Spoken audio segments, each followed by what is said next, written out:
আপুকে অবশ্যই হসপিটাল নিতাম।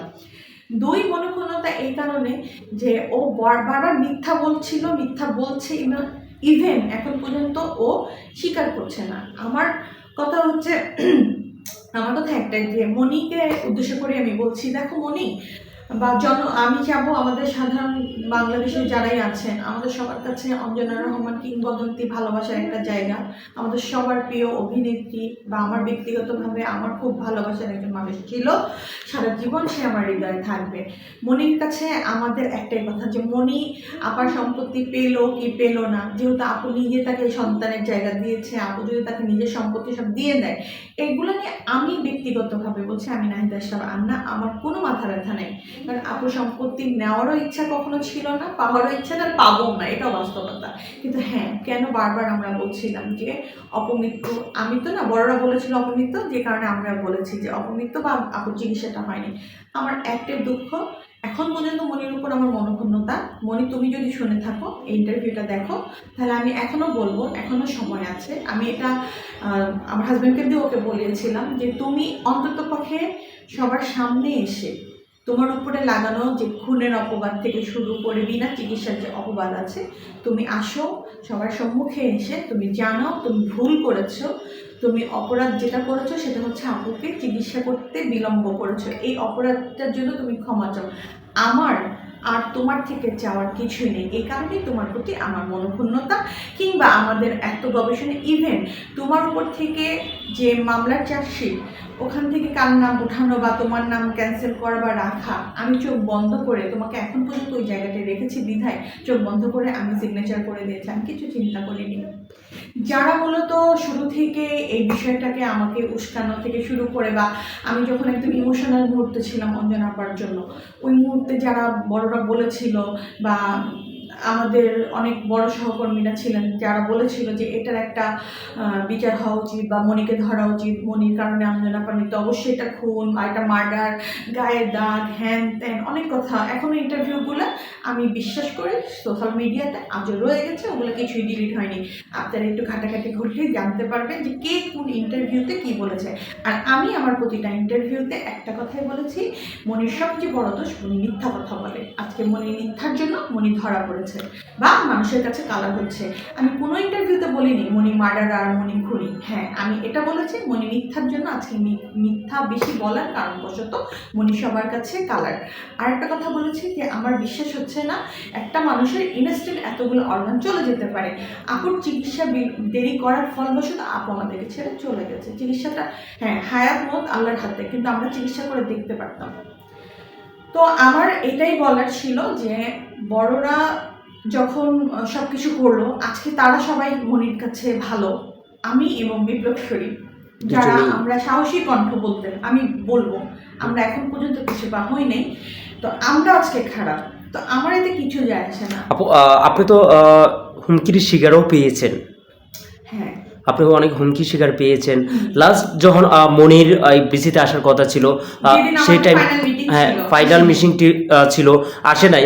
এক পথে যে তায়েব ভাই থেকে শুরু করে অনেক আর্টিস্টই ওনাকে কল দিয়েছিল। কল দেওয়ার পর উনি বলছে যে মামা আসছি, মামা আসতেছে, আসতে আসতে এক পর্যায়ে যে দেখলাম যে ফোনটা বন্ধ করে দিয়েছে। সেই বিষয়টা কেমনভাবে দেখছেন আপনি? সেই বিষয়টা ওই মুহূর্তে যেরকম খারাপভাবে দেখেছি, এখন আমি খারাপভাবে দেখছি। মনি যেহেতু আমি বলবো না যে মনি আপুকে গলা টিপে মেরে ফেলছে, আমি কখনোই বিশ্বাস করি না। আমি বিশ্বাস করি না মনি আপুকে খুন করে মানে কুবায় মেরে ফেলছে বা বিষ খাওয়াইছে, আমি এটা বিলিভ করি না।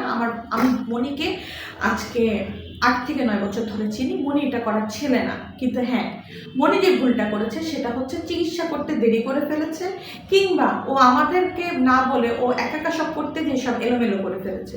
ও সহকর্মীদের হেল্প নিতে পারত। আর সেদিন না এসে মনি সবচেয়ে বড় যে ভুলটা করেছে সেটা হচ্ছে ও আরো বেশি মানুষের কাছে কালার হয়েছে। ও যদি বোকার মতো সেদিন না এসে আসতো, বোকামিটা করেছে কি, ও না এসে আবার ফোন বন্ধ করে দিয়েছে, তাহলে কি আমরা থেকে শুরু করে দর্শকদের মনেও কিন্তু একটা প্রশ্ন জেগেছে, এবং সকল সাংবাদিকদের মনেও একটা প্রশ্ন জেগেছে, ইউটিউবার ভাই থেকে শুরু করে সবার মনে, যে কেন আসলো না।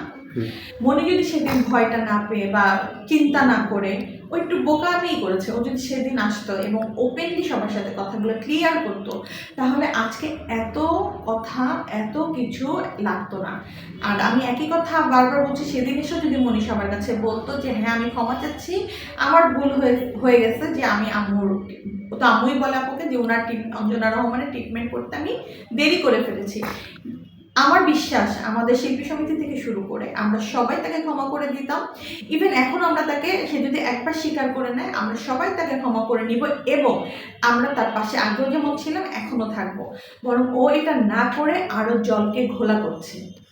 আরেকটা জিনিস আমরা দেখেছি, লক্ষ্য করেছি, মনির একটা ইন্টারভিউতে গিয়েছিল এক সাংবাদিক, ওনাকে ক্যামেরা ভাঙা হয়েছে, ওনার গায়ে টাচ আহত হয়েছে, মারধর করেছে। সেই বিষয়টা কেমনভাবে দেখছেন? কালকে বিপ্লব শরীফ ভাইয়ের কাছে আমরা গিয়েছিলাম, এটা নিয়ে একটা মামলা করবে, আরেকটা মামলা করবে, ব্যবস্থা নিচ্ছে। উনি হসপিটালে আছে, উনি ক্যামেরা থেকে শুরু করেন সাংবাদিকের হামলা করছে, সেই বিষয়টা কেমনভাবে দেখবেন আপনি? অবশ্যই এটা নিন্দনীয়, দুঃখজনক। এই কাজটা যদি মনি সত্যি করে থাকে, তাহলে অবশ্যই আমি বলবো যার সাথে করেছে সে তার মতো আইনগত ব্যবস্থা নিতে পারে। এটা অবশ্যই তার সাথে হয়েছে।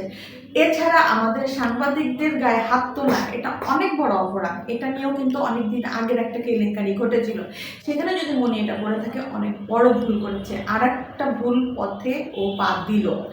ও এই জালের থেকে বের না হয়ে জালের মধ্যে বারবার ফাঁসছে। এবং আরেকটা কথা বলি, মনি যাদের কান কথা শুনছে বা যারা ওর পরামর্শদাতা, তারা ওকে ফাঁসানোর জন্যই বলছে।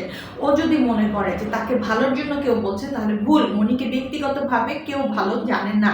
ইভেন আজকে আমার এই ইন্টারভিউ দেওয়ার আরেকটি কারণ হচ্ছে যে আমি আমার এমন অনেককে দেখেছি যারা আমাদের সাথে সামনাসামনি কিংবা ফোনে মনিকে নিয়ে অনেক ধরনের উল্টাপাল্টা কথা এবং মনি মার্ডার করেছে, হ্যান করেছে, ত্যান করেছে বলেছে। তারাই মনিকে ফোন করে মনিকে সহানুভূতি দেখাচ্ছে, ভালোবাসা দেখাচ্ছে এবং মনি মনে করতেছে এরা আমার শুভাকাঙ্ক্ষী। ইভেন আজকে আপা মারা যাওয়ার পর থেকে 4 তারিখে পরে 5 তারিখ সকাল থেকে এখন পর্যন্ত মনি কখনো বলতে পারবে না আমি তার সাথে সরাসরি বা ফোনে কথা বলেছি। সে আমাকে অনেকবার ফোন করেছে, আমি তার সাথে তার ফোনও রিসিভ করিনি, আমি কথা বলিনি। আমার হাজবেন্ডের তার প্রতি একটা সহমর্মিতা সবসময় ছিল, কারণ ওরা আমার ফ্যামিলি ফ্রেন্ড ছিল, তার সাথে কথা হয়। বাট আমি তার সাথে এখন পর্যন্ত কথা বলিনি। কিন্তু আমাদেরই সাথে এমন অনেকেই আছে যারা মনিকে নিয়ে, আমি নামটা বলছি না, মনিকে নিয়ে আমাকে আরো বেশি করে বলেছে তুমি আগাও, আমরাই আছি, আমি আগাচ্ছি, তুমি আগাও। আজকে সেই ব্যক্তিগুলো মনির কাছে অনেক বেশি ভালো, কারণ তারা নাকি আজকেই মনি আমার হাজবেন্ডকে ফোন করে বলেছে, আমার হাজবেন্ড যখন তাকে ধরেছে যে তুমি এই টাইপের ইন্টারভিউ কোন সাহসে দাও, তখন সে বলছে যে অমুক অমুকে তো আমার সাথে অনেক সাপোর্ট দিয়েছে, আমাকে অনেক সহানুভূতিতা দেখাচ্ছে, ও আমাকে মা ডাকতে বলে। আন্না মতো একদিনের জন্য আমার ফোন ধরে নেই, আমাকে তো কেউ একবারও সান্ত্বনা দেয়নি। আমি তো মনিকে সান্ত্বনা দিব না যতক্ষণ পর্যন্ত মনি আপুর অপমৃত্যুর জন্য দায় থেকে বের না হচ্ছে। আমি মনি কেন, আমি কারোর সাথে কথা বলতে রাজি না। ও যেদিন এটা থেকে বের হবে ওই দিন আমি আর না ওকে ভালোবেসেই কথা বলবো। আগে যেভাবে আদর করতাম সেভাবে আদর করবো। কিন্তু অঞ্জনা আপার চিকিৎসা অবহেলা থাকাটা নিয়ে মনি যদি স্বীকার না করে, মনি আমার সাথে কথা তো দূরে থাকুক, আমি কখনো ওই চেহারাটা আর দেখতে চাই না। কারণ অঞ্জনা আপার সাথে ছিল মূলত আমার সম্পর্ক। এরপরে মনি পার্সোনাল ফেসবুক আইডিতে আমি একটা স্ট্যাটাস দিয়েছিলাম এবং সেই ইনস্ট্যান্ট আমাকে ওখানে কমেন্টস করেছে সরি লিখে অনেক কিছু। তো ওগুলো আমি ডকুমেন্টস দিয়ে দিব। মূলত ওর ইন্টারভিউতে যেটা হলো সেটাতে হচ্ছে যে আমাদের যে 5 জনের তদন্ত কমিটি, ডিএটার স্যার সহ সনি রহমান, রহমান ইসলাম মুফতি এবং বিপ্লব শরীফ, আমরা সহ ইউসুফ খান সহ আমাদের হচ্ছে 5 জনের একটা তদন্ত কমিটি ছিল। তো মনির ইন্টারভিউতে যেটা হলো যে ডিএটার স্যারের নাম বলেনি, শিল্পী সমিতিকে নিয়ে ভালো বলছে, আলহামদুলিল্লাহ। অবশ্যই আমাদের শিল্পী সমিতি অঞ্জনা আপার মৃত্যু তদন্ত নিয়ে কাজ করছে এবং অনেক কিছু করেছে অঞ্জনা আপার জন্য। উনি মারা যাওয়া থেকে শুরু করে উনিও যখন হসপিটালে ছিল শিল্পী সমিতির অনেক বড় ভূমিকা ছিল। আর আমি একজন সদস্য হিসেবে না, আমি অঞ্জনা আপুর খুব কাছে ছিলাম, আমার ফ্যামিলি ফ্রেন্ড ছিল, আমার বড় বোনের মতো ছিল।